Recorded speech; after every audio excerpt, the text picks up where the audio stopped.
This movie we're watching was made using a photographic process almost 100 years old. But in fact, the images we are seeing here are coming from this laser disc. This laser disc, virtually indestructible, it carries an incredible amount of information and allows for random access. Now, up until now, laser discs had very little to do with computers. But watch out, the lasers are coming.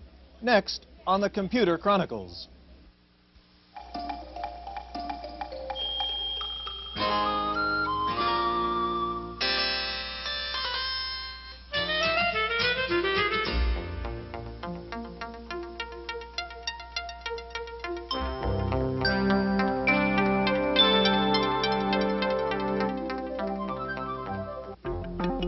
The Computer Chronicles is brought to you in part by McGraw-Hill, publishers of Popular Computing, the magazine that gives readers an understanding of the technology and applications of microcomputers and software in office, home, and classroom.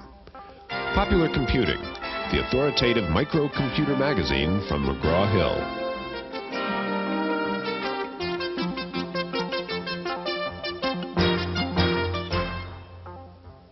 Welcome to the Computer Chronicles. I'm Stuart Chaffee. This is Gary Kildall, and the subject today is laser discs and computers. Gary, we're watching this movie on a video disc player here, which some people would consider high technology, but the fact of the matter is this is a dinosaur. It's been a flop. They're not even making it anymore. How then is it that we can be talking about this great future of video discs and computers? Well, this is built like a phonograph record. It has a stylus and grooves, and RCA built this to compete with the video cassette recorder market. Now, the phenomenal success of VCRs really led to the demise of this particular player, but laser storage is completely different. It starts with movies and it leads to computer-controlled video, write-once devices, and phenomenal storage densities for digital storage in a computer. It's my favorite subject right now. Okay, we've got some spectacular examples of the marriage of laser discs and computers for you, looking at games, graphics, and data storage. First, let's take a look at the background, the technology of optical storage in this report. About the only similarities between optical and magnetic storage disks are their shape and the fact that they both feature random access of data. But the big difference is just how much data can be stored on each side of a 12-inch laser disc, 1 billion bytes, or about 50 to 20,000 pages of text. The enormous capacity of this medium does not come without some disadvantages, at least for the present. Laser discs are restricted to read-only or write-once-only applications, and their initial mastering costs are very high. Because the information spots are incredibly minute, about 1/10 the size of a particle of cigarette smoke, they must be produced in a clean room environment, much like that of a chip factory. The base material of the disc is polished glass, sealed with layers of coatings. A high-intensity laser beam is focused through an objective lens to mark the coating in small pits or bubbles, forming the digital code later read back by a low-energy laser. Like the technique used to make phonograph records, a master disc is struck from which a series of plates are formed. These are the molds for making copies. While the image source can vary, the disc stores information by scanning it, much like a television camera. An image gateway compresses the picture and enhances it for retrieval. With a high-resolution monitor, an excellent image can be recalled from thousands in storage in about 8 seconds. The ubiquitous floppy disk is not yet an endangered species, but users might want to remember this. One 5-inch laser disc can store as much information as 2,000 floppies.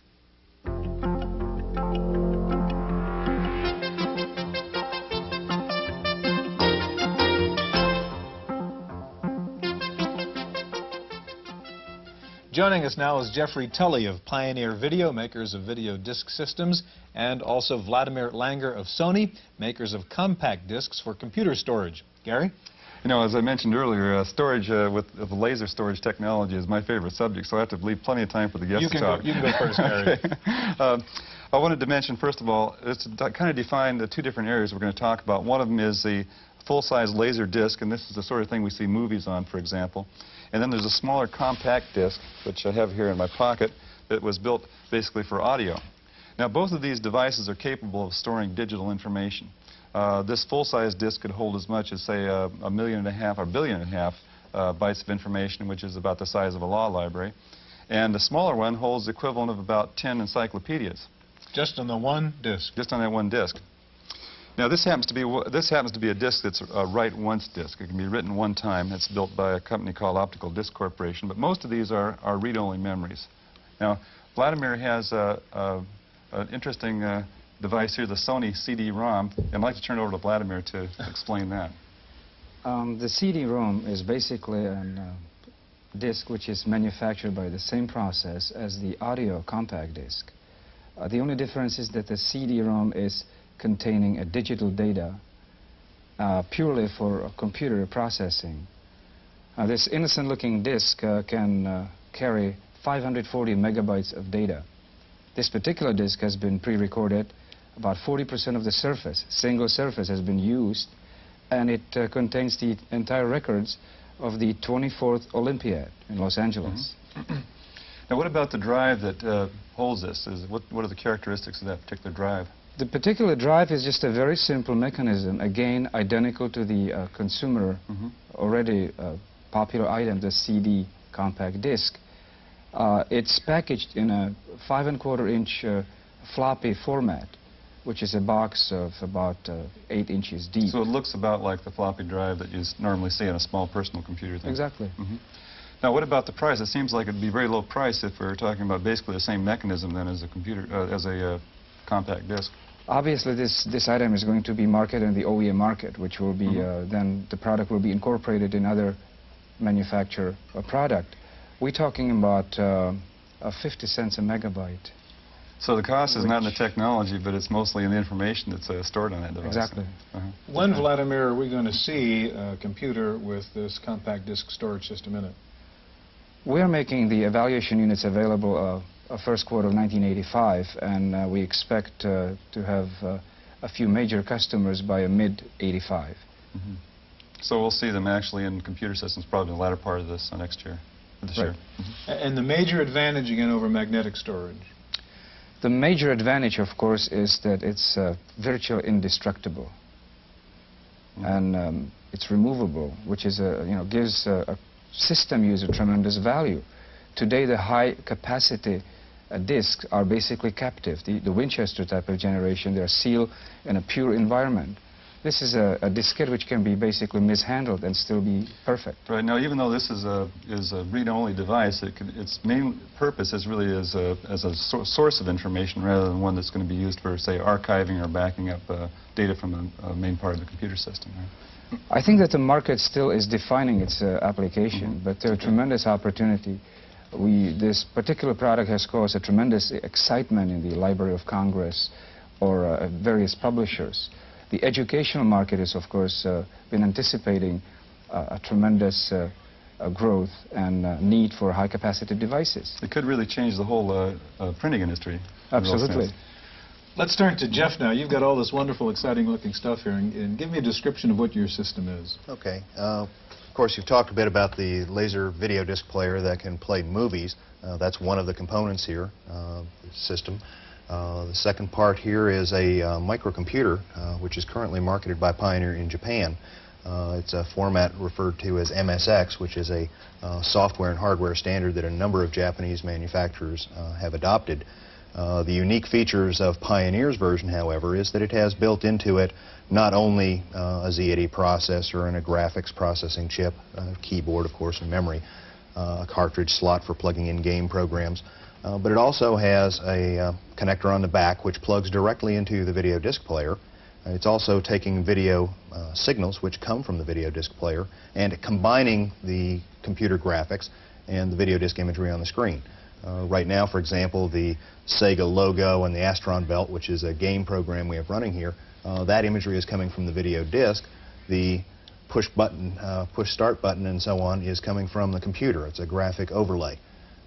And in fact, before we began talking here, we loaded the program which controls this game also from the video disc. It's on the Audio 2 channel in a format very similar to what other computers in the home would use an audio cassette. So you don't have to have a read-only memory cartridge on this or a cassette or a floppy disk. The data comes right off of the disk itself. Right? That's right. So for distribution of games or conceivably educational programs and that kind of thing, you are able to bring in all of the things that one would normally have with a computer, the computer graphics and so on, but you can now also bring motion and still frame pictures that are full television quality and even combine those two on the screen Okay, together. Jeff, before we run out of time, I want you to push start button like I was telling you to do, and let's see what this looks like.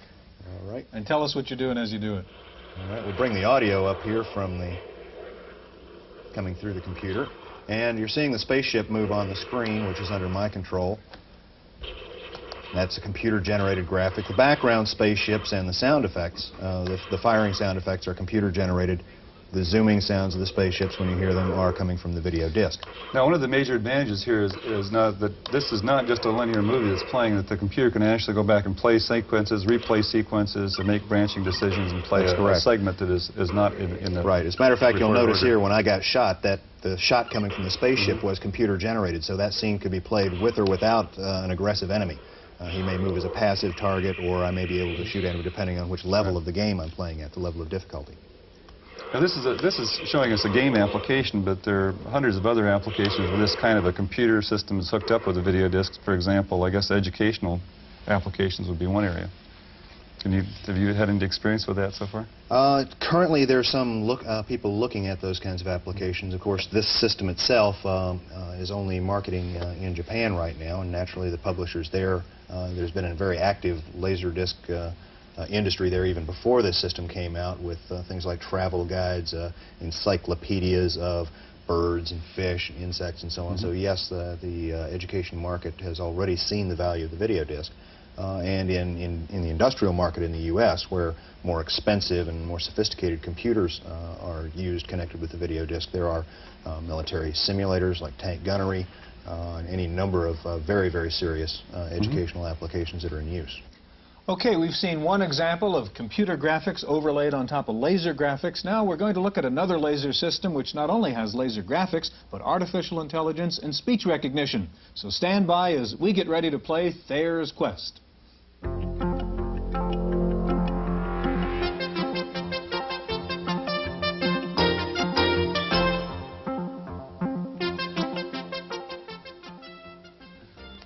Joining us now is Rick Dyer. Rick is president of RDI Video Systems, and Rick was the one responsible for Dragon's Lair.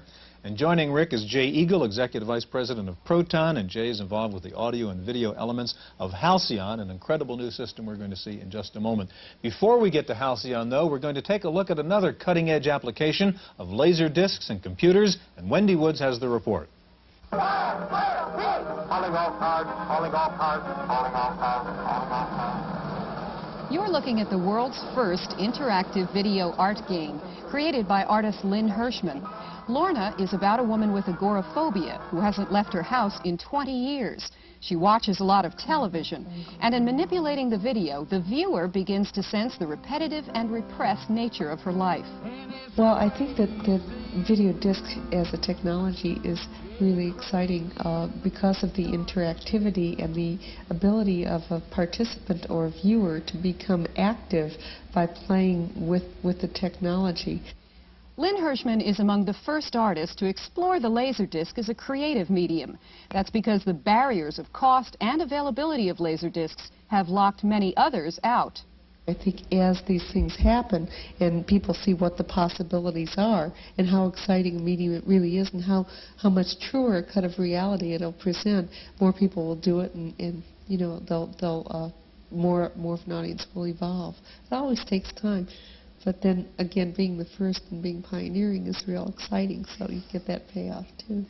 Reporting for the Computer Chronicles, I'm Wendy Woods. Stuart, what, have you become an airline pilot, or what is this piece of headgear you have? No, actually, I'm about to communicate with this machine, Halcyon, we have out here. And you get these guys to explain it, and then I'll talk to it. Good. Well, so far, we've talked about two uses of laser storage technology. One is in video, in a shoot-'em-up style game. The second one was in mass storage with the CD-ROM. Rick has had a machine under development here for some time I've read about in the technical press called the Halcyon, and I'd like to have him explain to us what he's got. Halcyon is basically, well, it's hard to communicate to the people that have never seen the product, because there's nothing to relate to it. I guess the best way would be to use, if you remember the movie 2001: A Space Odyssey, there was a computer in that movie called HAL. And with HAL, you were able to talk to HAL. HAL could talk back to you. HAL would recognize your voice and say your name. HAL had intelligence, he could learn, and he could control functions within his environment, and that's what Halcyon's all about. That's what it's so the capable. elements of Halcyon that are similar to HAL, let's say, would be the speech recognition, the speech synthesis, and some form of intelligence or learning? That's going correct. on? Okay, good. Now, how important is the laser disc component to this? Is the laser disc just carrying the pictures here or the logic? The laser disc is really carrying both. It contains information where the computer is presenting you with situations. You have to think and make the decisions as far as how you want to handle them. Okay, now this I understand is the very first time you're actually showing off Halcyon on television anywhere. Let's get going. Show me what this thing can do. Okay, I think maybe the first thing is we'll just turn him off and turn him on. As you remember, you were talking with Hal before, so now when we turn him on, all you have to do is say your name. He will recognize your voice and recognize who you are. Okay. So welcome to Halcyon. Do you want to play Sayer's Quest? yes. Yes. If I have your voice print, please say your name or else press any key. Stuart. Nice to see you again, Stuart Hefe. And I call you Stuart. Yes. Yes, okay, Pretty Stuart. impressive. A little bit Last familiar. time you played your score was 764. It's referring to the last time. That's right. 50,000. I did pretty poorly. Do you want to continue your game? Yes. Yes. Please insert the disc for part 1 of Sayer's Quest. And now we'll see some pictures, Rick. You'll continue right where you left off. Okay, now what you've done is really combine some technologies that have really been around. Well, you've got the recognition of speech, trainable speech recognizer is something that's available today, and also the speech synthesis is also something that's available. So you've combined in a package here that really makes a story and what is that unique part of it? Well, first of all, I think the speech recognition is the most advanced speech recognition that's ever been put on the marketplace. Yes, there has been speech recognition. There has never been speech recognition of the high caliber that this has. It has the ability to understand up to a 200-word vocabulary. Take this staff to the fairy circle in the forest and give it to the fairies. So, as you can see... Now that's me, sort of. I'm the character in this story. That's right. You were that character. And I've got a choice now. Sorry, Hal. Let's go to the forest clearing. 1. What? 1. Speak consistently, Stuart. 1. Sir. 2. 2. Is that okay? I mean... Sure. Sure, that's a different story then. Oh, fellow. Who are you? Nigel the Huntsman. I know much of these woods. For example, I know that the Crystal of Lothar will enable you to overcome the familiars. Come back sometime and I'll share a story with you. So the character just gave you some information. Okay, and we're not moving linearly through the story then, right? I mean, it's branching depending on what That's happens. correct. Say again. When you're talking, he's listening to you. Sorry, Hal. You want me to unplug you so he Yeah, can't hear sure. you? I think we've gotten that point across. Now, what sort of learning goes on with Halcyon? Halcyon learns what your strengths are, what your weaknesses, what you like. And as you get involved in this adventure, whatever it is, whether it's learning history or playing football or in a fantasy like this, he will ask you questions and learn about you. And as you go through time and the more you interact with him, the more he learns about you as a personality. Is there artificial, you were mentioning that there was some artificial intelligence use in the machine. Does it actually extrapolate or anything beyond Well, it asks questions from recognizing- you and it learns based on your answers. It recognizes the words that you've... Now, each time that you come up, another user comes up, then you train it for a separate set of words. Then, That's correct. Okay. So when I was talking to it, it knew my history from the previous playing session to some degree. That's right. What applications are there? I mean, this is a fascinating, sophisticated adventure game, but what applications would there be for Halcyon beyond that?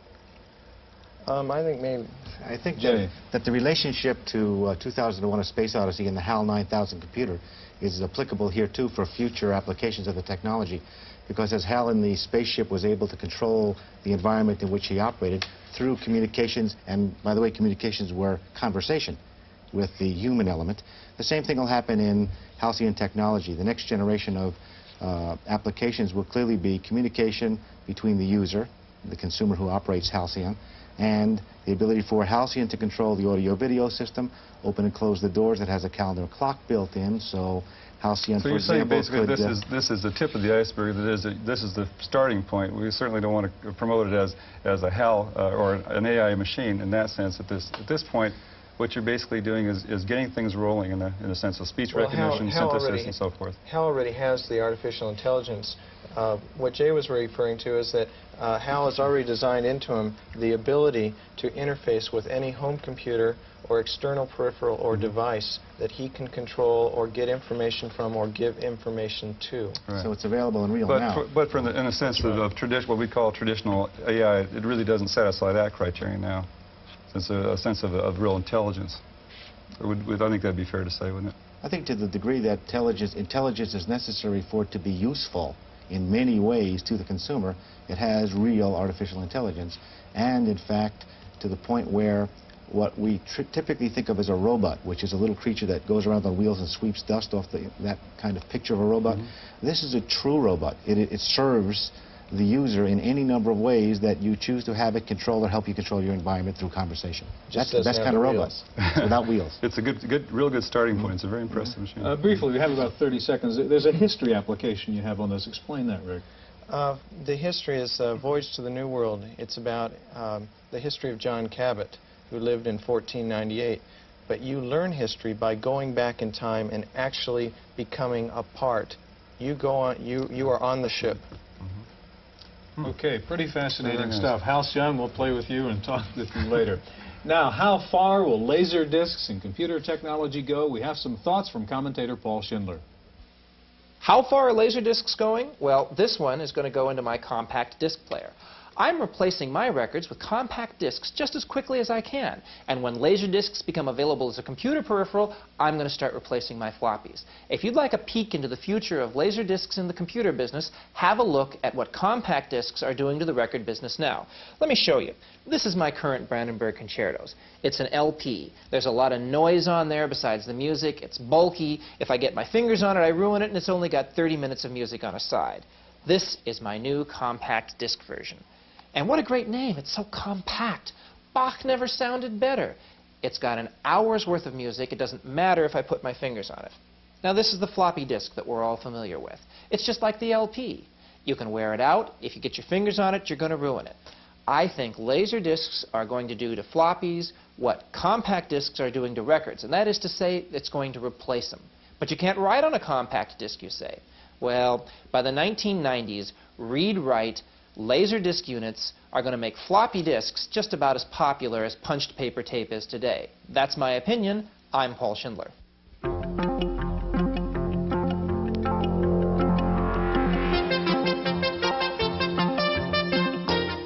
In the Random Access file this week, want to buy a cheap PC Junior? You'll be hearing a lot of that these days as 300,000 PC Juniors join the ranks of the orphaned computers. IBM has announced it will stop production on the PC Junior, admitting failure in the low-price home market. IBM said it will continue to support the Junior. It was not clear whether Big Blue has in mind a new machine for the home market. TopView is IBM's new multi-window user interface, but a new startup in Oakland, California says it has a new MS-DOS interface called Panorama, which tops TopView. A company called Dynamical Systems claims its new Panorama interface runs faster than TopView, can handle 10 times more windows, and uses up only half the memory. Since IBM has refused to license TopView to clone manufacturers, Panorama may be the answer for the compatibles seeking to stay competitive with the new IBM environment. Meanwhile, IBM is continuing its push into the software field with the entry of 22 new programs, all priced under $150, most priced under $20. The Japanese have finally agreed to protect U.S. software Japan's computer industry had been holding out for only a 15-year copyright term and a compulsory license to Japanese companies. However, the new proposal allows for a 50-year software copyright in Japan with only limited domestic copying rights. The Japanese have been talking quite a bit about fifth-generation computers and parallel processing as a way to improve computer power, but the good old USA has announced two of the first prototype parallel processing machines. IBM has unveiled an experimental computer called the Yorktown Simulation Engine, which uses 512 microprocessors, and Intel has announced its first concurrent computer using 256 microprocessors. Both machines are experimental. What may be the world's largest supercomputer center will be built at the NASA Ames Research Facility in Mountain View, California. NASA says the machines will be used to design spacecraft and study the universe. NASA officials say that within 2 years it will have supercomputers running 10 times faster than anything known today. If you like to run fast, Paul Schindler is back with a look at a program called Coach. That's the sign for steel, and that means it's time to run, and I've got just the software package to help runners. It's called Be Your Own Coach, and it produces a workout schedule for runners that's sound and healthy. As a native Oregonian, I've got to tell you this package was written in the running capital of the world, Eugene, Oregon. It gives you a choice of 6 different running programs depending on your objectives. You tell it how far you run, how fast, and what your heart rate is. Be Your Own Coach tells you how far you should run, how fast you should run, and how many calories you're burning. Now, keep in mind, this program's for serious runners. If you get up every day and run the same 2 miles, it's not for you. But it can help manage a serious running program. Now, take a good look at this opening screen. It's the last color you're going to see. This is a serious, no-frills program. The entry screens are nothing fancy, like Joe Friday says, just the facts, ma'am, and the graphics are nothing to write home about. All this program does is help you. I like Be Your Own Coach. PCs should be helpful. The IBM PC and Apple versions of Be Your Own Coach cost $50. The Commodore version is $39 from Avant-Garde in Eugene, Oregon. For Random Access, I'm Paul Schindler.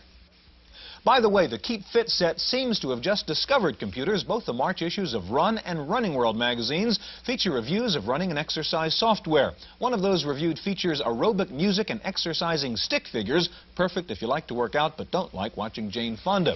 Kodak is continuing its move from the chemical world to the magnetic world. Kodak announced this past week its plans to acquire Verbatim, the floppy disk manufacturer. Kodak had been selling disks made by Dyson.